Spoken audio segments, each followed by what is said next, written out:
It's not an all or nothing approach. If you're interested for health and wellness reasons to incorporate more plant-based foods into your diet, it could be 100%. You could be vegan. But if that's too challenging, or you feel that your body really does need a little bit meat, for example, dairy, or whatever it is, fish, then you can still be plant-based and occasionally have those other food groups. Welcome to Nutrition Without Compromise, a podcast brought to you by Orlo Nutrition. We believe that nutrition shouldn't be an either or, that you should never have to sacrifice your morals for your health or that of our home planet. Join natural products veteran Corinna Bellizzi and experts from around the globe as they discuss healthy solutions that are better for you and better for the planet.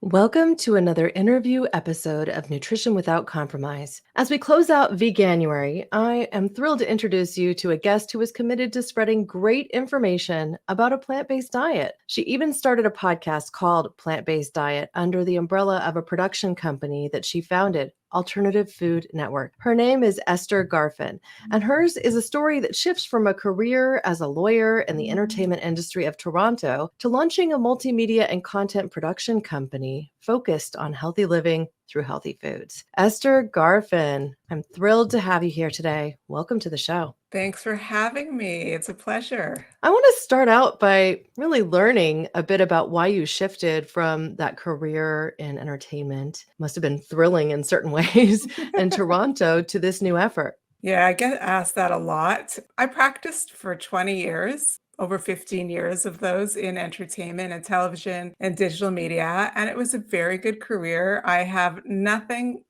best things to say about a legal career, but my path just took me elsewhere. In my 40s, I just felt that there was something more that I could be doing to help people. And at that time, I had eczema on my skin, which wasn't going away. It was getting worse. I was getting a lot of cold. I really wasn't, I don't think, at my best health-wise. And I don't know, somehow all the worlds started to collide. And I felt, you know what? I also was working on some really stupid TV shows. and I thought, you know what? I really would like to work on content that means something that helps people. And so I kind of just changed hats and switched over to producing. Wow. Well, I'm sure that you've learned a lot through the process. I started my first podcast about 2 years ago, and it's amazing how much I've learned in the process by hosting conversations with guests who are hyper specialized in one particular area or another. So could you talk a bit about what you've learned and perhaps what you've been surprised by? In running a business, you mean, or No, the podcast itself? From the nutrition perspective. You know what? I love the content. I mean, we've done, I don't know, countless episodes, both for Plant-Based Diet and another series we have called Doctors Plus, and I just don't get tired of it. I love the content. I love learning about what food can do for our bodies. Food is medicine, again, not to exclude conventional medicine and pharmaceuticals when needed, but I think it's a really overlooked area of what our food can do and not do for us. And I learn every day, both between my research when I'm researching guests for the shows and also during the podcasts themselves. I love it. Wow. Well, you mentioned food as medicine and also that you were battling eczema. What did you find on your journey that helped you with that? So from the eczema perspective, I had gone to every kind of doctor. It was just on my hands. It wasn't a horrible situation, but it was on my hands. So it made actually cooking very difficult. So I went to every kind of doctor, and all they ever did was prescribe cortisone. And I was like, I want someone to talk to me about what's going on the inside that might be causing this.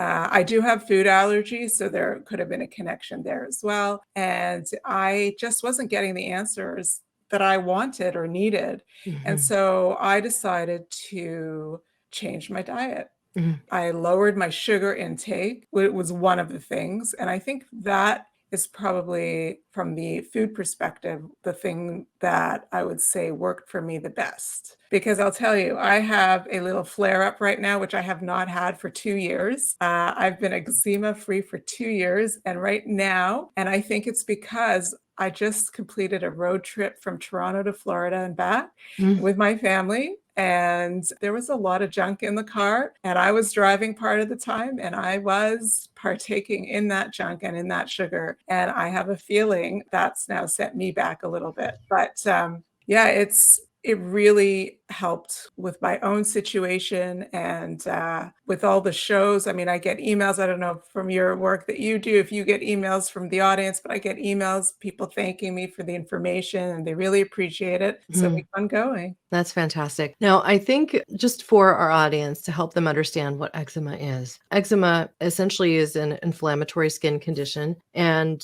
what I found, I actually do have an outbreak of eczema every once in a while. I wouldn't say I traditionally suffer from it because it's something that kind of comes as a surprise when it happens. But I went to my doctor. I had noticed just on my pinky, I just noticed like right around the time that I was getting married, which is a very stressful time, you have Stress, all of those yeah. things coming together. These what looked like little clear blisters right along my nail line on my pinky and between my finger, on my ring finger, on both hands. And of course, you're hyper focused on your hands as you're preparing for your wedding, and you're going to be having all these close up pictures of your hands, your fingers, the ring, this, that, and the next thing, right? And so I'd gone to my doctor and they just kind of flippantly said, "Oh, well, that's eczema." And I'm like, "Wait, what?" Like, can you give me some sort of rationale? Like, why might I be experiencing this now? I've never had an issue like this in the past. And it just almost looks like goose flesh in a way, right? And Mhm. what will happen with time, if you have a severe case, is that the blisters will break and it can get really painful. You can have a difficult time when especially if you get your hands wet, then sometimes it can develop into even a fungal condition. So it can become much worse as you have just an early onset of something like that. And so what I did at that point was say, okay, well, I obviously have to de-stress. I need to put some things in case because I'm basically having this occur because of stress. And at the time I was only like 29 and I didn't worry too much about my diet, but I did refine some things at that point too. And I learned that candida, an overgrowth of candida, can very much affect whether or not you get outbreaks of eczema and how severe they get. And so the connection between overconsumption of sugar and candida is well Mhm. established. So reducing your intake of something like these, especially processed sugars, but even fruit-based sugars and alcohol and things along those lines can very much help to reduce that skin inflammation so that the outbreak wanes and dissipates. Some people still need treatment, but a lot of times our bodies are simply reacting to the poor habits that we've carried along with us, like not getting enough sleep and stressing out too much and having a poor diet. So again, this is not meant to treat, diagnose, cure. This show is not here to do that, but we can do a bit of personal research and see what feels right for us. We can talk to our doctors, and I'd encourage anybody who encounters issues like this to do so, but also ask them questions about what habits you might have that could be making this situation worse, and then think about what you could do differently. So I love that journey, and I love that I have the opportunity to share my story too, because it's not often that I've even thought about that because it just kind of faded into the background. It went Over away. That's time. Yeah. good. hmm That's good for you that it went away. For a lot of people, it doesn't go away. And if you think that going to the doctor, for anyone who's listening, I wouldn't get your hopes up too high that your doctors will talk to you about your diet when it comes to eczema. But Yeah, a lot of them at won't. least, right. But at least, maybe you can do a little bit of research and find something that will work for you. Yeah. And in some cases, treatments that are topical can at least soothe you, especially temporarily, right? Like whether it be that lotion or something to that effect too. Wow. So I'm curious if you could talk a little bit about what it means to have a plant-based diet. This is something we were talking about just before we started recording, Mhm. because people are using terms like plant-based and vegan so interchangeably today, but they don't necessarily mean the same things. So I'd love Yes. for you to talk about that. Yeah, it was getting a bit confusing because, as you said, the terms are being used interchangeably, and vegan does not equal plant-based. It just does not. It's not one and the same. And to the point where I even did an episode last year, I got sound bites from various guests, explaining the difference between plant-based and vegan. And in a nutshell, in fact, probably the easiest way to say what plant-based is I recently did an episode that hasn't aired yet for a plant-based diet with a guest. Her name's Hannah Van Ark. She's the plant-forward nutritionist. And she says in the episode she's not vegan, but she's plant-based. I mean, but that doesn't mean that everything she eats is even whole food plant-based. I mean, the way she described it, she quantified it as 90% plant-based. So 90% of what she eats is plant-based, meaning there's still 10% in the diet that she'll eat other items. And I would say that that's probably a good way to think of it. It's not an all or nothing approach. If you're interested for health and wellness reasons to incorporate more plant-based foods into your diet, it could be 100%. You could be vegan. But if that's too challenging, or you feel that your body really does need a little bit meat, for example, or dairy, or whatever it is, fish, then you can still be plant-based and occasionally have those other food groups. Well, I just getting back to the subject of veganuary, this is a new trend that has started to erupt from many different corners. You're seeing this all over social media now with this push coming first out of a company in the UK that's called Veganuary. They are encouraging people to take the month of January, dry January, also be vegan. And I personally think that could be very challenging for somebody who perhaps isn't already most of the way to vegan. So I like the idea of making it more plant-based, even if that is 90%, because you could have a cupcake that might have frosting on it. Or if somebody could say, oh, I made these great cupcakes at your kid's party or something like that, and they might have egg in it. So there's a point at which being super militant can also be somewhat challenging from a social perspective. And so I personally more plant-based than vegan because I do still have some dairy occasionally. I still consume eggs. I buy eggs locally, farm fresh from friends who farm them. So I know the source, which is really cool to be that connected to the food source. But there is a basic trend to move more towards a plant-based diet, to follow the Michael Pollans of the world who say, eat whole foods, mostly plants. And then you ultimately end up with a healthier diet that can sustain you for the long term. I know there are also trends like the carnivore diet, which we've talked about a little bit here and there, with people like Dr. Paul Saladino offering their perspectives on how you can heal metabolic issues with this somewhat extreme diet. But that's like the polar opposite of this whole vegan approach. And when I don't necessarily resonate with, but I'm still immensely curious about. What other trends are you following presently? Are there any surprises that came out of the woodwork this month for you? Well, as you said, Veganuary is still a big month for us. We just released a podcast with the owner of an egg substitute company. And Listen to that. So cool. And what's interesting is that right now, as we're recording, right now in the news, there's a lot about the increase in the price of eggs. So aside from, veganism or plant-based health wellness, it's actually, there's also recessionary times. People want to be super cost conscious, and eggs are going up in price. So people might be looking to egg substitutes even from a cost perspective. So we released this episode for Veganuary with his name is Harold Bellizzi. He's the owner of the Veg, and that we did in honor of Veganuary. And also you were mentioning about the dry January. I think there's a dry January, and I just was reading about a dry February. I don't know if you heard that, but we, in our podcast, more on the Doctors Plus series, there is talk about alcohol and what really should people be drinking and not drinking. So I am a proponent of the dry January, or at least being mindful of what you're drinking, the alcohol that you're consuming, and perhaps trying to lessen it. Because in fact, Canada just came out with a new report completely decreasing the number of glasses of alcohol or wine that would be suitable for a person, for men, for women. I don't know the numbers, but it's a big reduction in the weekly numbers. So I think we're probably going to be seeing a lot more about alcohol and the health issues related to alcohol and warnings and things like that.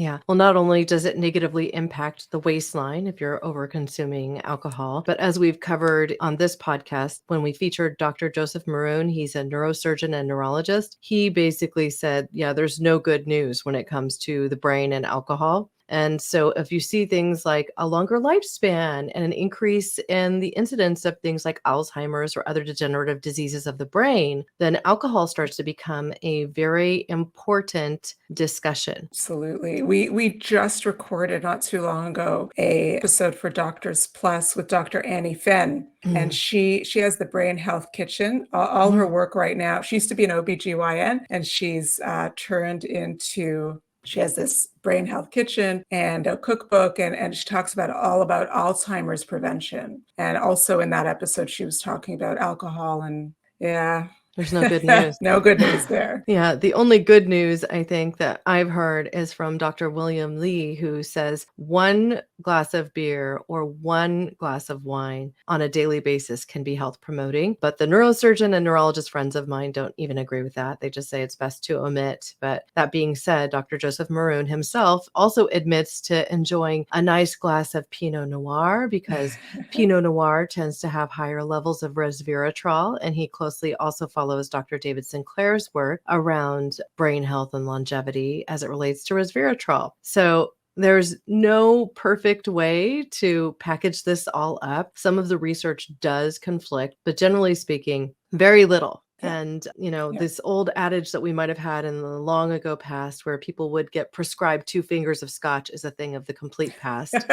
So doctors now will tell you no amount of hard alcohol is good for you. Like there's no such thing. A glass of red wine or a beer might have some benefit. However, omission may be the best course of order for most. So what do they say? Mind your liver, because of the brain liver connection is quite critical too. Yes, that's what I'm hearing on our episodes as well. Not to be a killjoy, we don't want to take away people's socializing and having fun. And if that includes holding a glass of wine, so be it. But, on a daily basis, people should probably be reducing their consumption.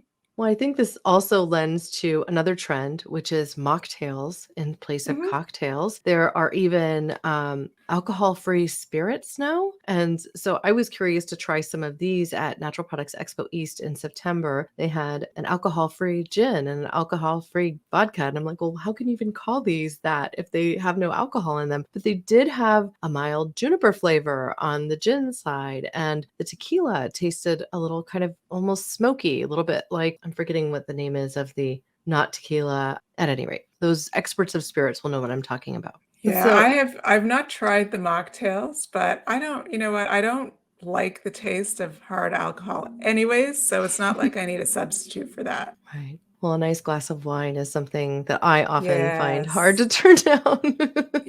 Yeah. As my husband will call the book club I'm a part of, it's like a gourmet food and wine club more than a book club, perhaps sometimes. Yeah. Although, just to, before we wrap up this part of the conversation, I'll tell you a funny story. We were away actually last year skiing, and we were with friends, and someone brought a bottle of Jägermeister, which perhaps you haven't had since you were 19 years old, or in the States, 21 years old. It's A rite of definitely passage. something that not for some time. But a friend of mine was saying that her 90-year-old, or at the time 88-year-old father would drink this. Would drink Jägermeister. So we're like, why, of all the drinks? And if you actually look at the label of what's on Jägermeister, there are a lot of health promoting ingredients on there. So just recently, someone in my family had a cold, and we made a little, like a hot toddy, but just with a tiny shot of Jägermeister, just because didn't seem like it was such a bad choice. I don't know. I don't know what the It's an doctors would say infusion. about that. It's an Yeah. infusion of a lot of different herbs, right? And it's Yeah. supposed to actually be, I think, a digestive. So people would consume it after a meal, a small amount, to help them digest their food, right? I never drank it as such, but but now it might make for a good hot toddy. Yeah, I can't imagine what that would taste like, and I It was don't have the good. fondest of memories. Well, in the hot toddy, with lemon and honey and all that kind of stuff, and Mm-hmm. a tiny bit, it was Mm-hmm. actually good. Wow. Well, maybe we'll give that a try. Now, as we talk about shifting to a more plant-based diet or one that is fundamentally rooted in, let's say, those 90% whole food, plant-based diet, what is a favorite recipe that you might have to introduce people to a more plant-based diet? Curry is great.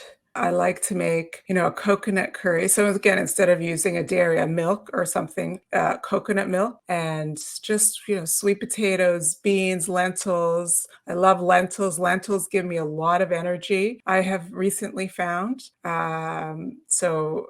especially in winter, curries are great. I also love soup. So vegetable soup or some sort of vegetable-based soup. They're great. They're filling, healthy.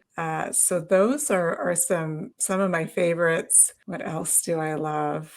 I started to eat on a more regular basis tofu, Mhm. organic tofu. And so I'm always looking for recipes that can make that tofu taste better because on its own, as anyone knows might have tried it, tofu doesn't taste like very much. And some people even have a hard time with the texture. So I do make a lot of different recipes with tofu.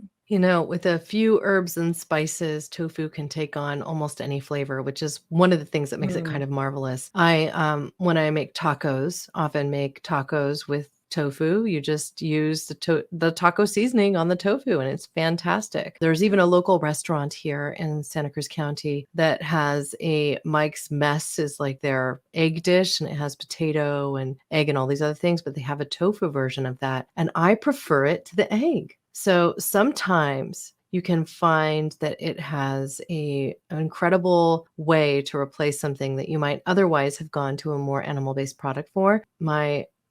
There's commonly, of course, seasoned with things like soy sauce too, but you can add it to a curry, as a for instance, and Oh it's yeah, divine. Yeah. absolutely. Fantastic. So, are there any supplements that you like to take to just ensure that you're not running into any deficiencies given a mostly plant-based diet? I take a B12 and I take something that it has ashwagandha in it. It has a few different things just to support the system. I found I was just at my stage in life getting monthly headaches. Mm, So I do take that. It's probably not, well, it could be related to the fact that I'm plant-based also. Maybe it helps with iron and whatnot. But I really do take I try to get mostly what I need from food. mhm. Yeah. What do they say? Supplements are supposed to be there to supplement a healthy diet. And common Yeah. deficiencies, if you go fully vegan, are in the omega-3 space, like not getting enough EPA and DHA, and also, of course, vitamin B12. And so, something novel, and which I'll be happy to send you some because I want your opinion on this too. But we have learned at Orlo Nutrition that growing spirulina, the way we're growing it, actually produces naturally occurring vitamin B12 methylcobalamin. And so it's not even additive. And this is one of the particular ingredients that's really hard to get enough of if you're mostly plant based, especially if you don't eat red meat in particular. Right. And so as it stands now, the immunity boost, which is centered around spirulina, gives you a dollop of vitamin B12 with some other B vitamins, vitamin D3, and you get the immune boosting benefits of the spirulina as well. So just a simple oral spray. I'd love to hear your thoughts after you try it. So Yeah, make I'd sure you love get to some of try that. it. Yeah. I'd love to try it. And also, you just reminded me, I have a son. So we do try have fish just once a week or so. And one of my kids will not touch the stuff. So I'm always looking for a good omega-3, an Yeah. How old is omega supplement. He's a teenager. Okay, so you swallowing a pill wouldn't probably be that difficult. I have No, no. an almost 8-year-old, and I trained him to swallow pills when he was 6. So a tip for anybody out there, I like to mention this when it comes up. If you have a child and you want them to take something that you swallow as opposed to yet another gummy vitamin, that you can teach them to swallow, especially smaller pills, like a 500 milligram tends to be fairly easy for them. You simply take the pill, put it in your mouth, kind of towards the back of your throat, take a sip of water, and then move your chin down. Don't look up. Like the instinct is to look up and throw it back, but that actually closes your throat. So if you tip your chin down and you swallow, you can swallow almost any size pill much more easily. Now, I learned this technique because I had a supplementarian friend who would swallow 10 or 15 pills at once, and I Oh, just could not understand it. And he's like, no, here's how. And so I got to the point when I was taking a lot of different things, I could swallow 5 or 10 capsules at a time. I'm no longer on that stretch. I do also get most of my nutrition from food and then supplement with a core level of omega-3s. I do take a vitamin D because I tend to run low. oh yeah, Even I take that also. I forgot about that one. yeah, Yeah. it's you get your levels checked and your annual a lot of times and sometimes you have to ask for it. Like your B vitamin you might have to ask for, but I get mine tested annually. And if I don't take a supplement on a routine basis, and now I'm getting mine from Immunity Boost, I don't need more than about 1,000 or 2,000 IU a day. But when I take that much on a consistent basis, then my level's consistently at 30 or above. And if I don't, then I'm at like 20. And Yeah. that's where you don't want to be because it's fat soluble. You can take too much. So Dr. Foreman, who just came on this podcast a little bit ago, he gave his general advice to people is, 1 to 2,000 a day should be enough, but get your levels checked and consult with your doctor. That's always the message, right? At the end of the day. Absolutely. But he also shared something I was surprised by. He shared that he didn't get concerned with his patients unless they got levels below 25. And I had been told by my doctor if I went below 30, they wanted me to adjust and take more vitamin D3. So this may vary by your practitioner, but it's not that complicated to get your levels checked. And you can even get a vitamin D test over the counter if you so chose. Yeah. Yeah. Not too Yeah. expensive. Did you say you have vitamin D in your spray as Yeah. well? It's in the Immunity Boost. We put Mm. 1,000 IU of vitamin D3 in an aqueous solution. And so it's water solubilized for improved absorption with a smattering of B vitamins and the spirulina. So it tastes good. It's mildly sweet. There's a little sorbitol in there to help with that, but it also acts as a preservative. So it's got a shelf stable life of at least a year. And you can just throw it in your purse, a couple sprays in the mouth, and it's easy to take with you on the go. It's travel friendly too, because it's less than 1 ounce, or it is 1 ounce when it's full. That's Mine, great. very And simple. is the omega, is that, in what form does that come? It's in the polar lipid form, and this is a very interesting development in the omega-3 spaces because algae naturally has omega-3s in that polar lipid form, but when you concentrate it, you usually break the bonds and you end up with something like an ethyl ester. Ours is so clean in the beginning and we don't have to hyperconcentrate it because of our growing conditions. So we retain the polar structure, and that means it's up to 3 times more absorbable than what you would find from fish or traditional algae oils. It's really an interesting development. And we've gotten there through the use of technology by controlling growing conditions in a very clean way. So you don't have to worry about molecularly distilling it to remove harmful pollutants that exist in our oceans, is one example. So, yeah. That sounds great. Right up my alley. Right up your alley. It's right up my Yeah. alley too. I mean, I'm as my husband calls me, the omega-3 evangelist. So it is what it is. They impact so many areas of your health. Also, from your eczema to any inflammatory condition you might run Yeah. into too. Joints. Yeah, skin, hair. Like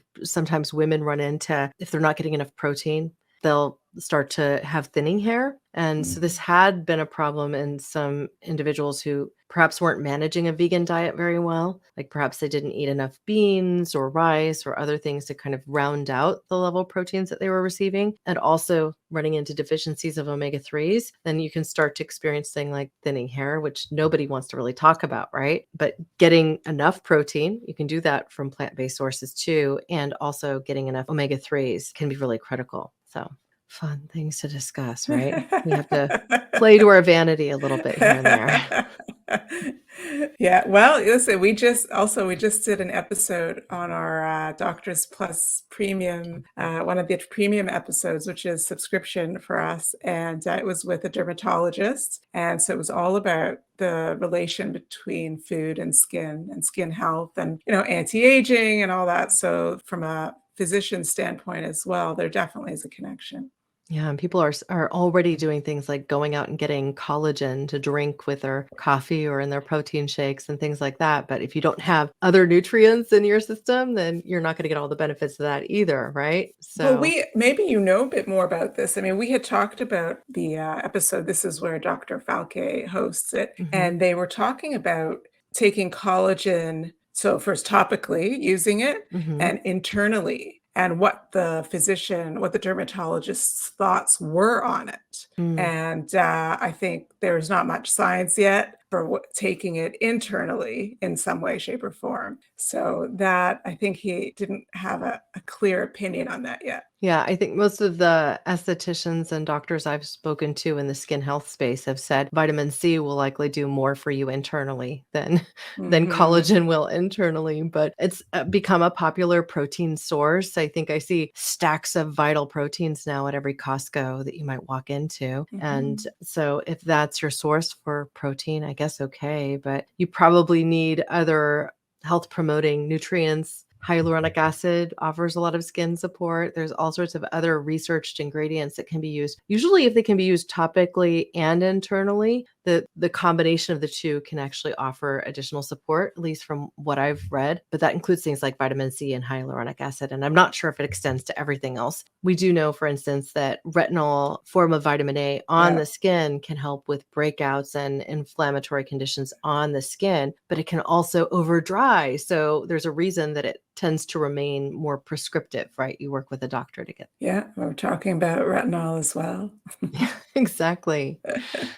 Well, tell me a bit more about Doctors Plus and also that membership podcast. So, what can people expect if they go to find Dr. Falquier's episodes that are public and then those that are more membership based? So, Doctors Plus is something that I started a few years ago, and I decided I wanted to really focus on ensuring that the information that we were producing was credible, fact-based, evidence-based, trustworthy, which, there are issues with that out in the world, and social media and content about food Mhm. is not always any of that. So, talk to me a bit more about Doctors Plus. I'd like for our audience to get a taste for what they can expect from Dr. Falquier's both public episodes and then the private ones that I believe are membership based.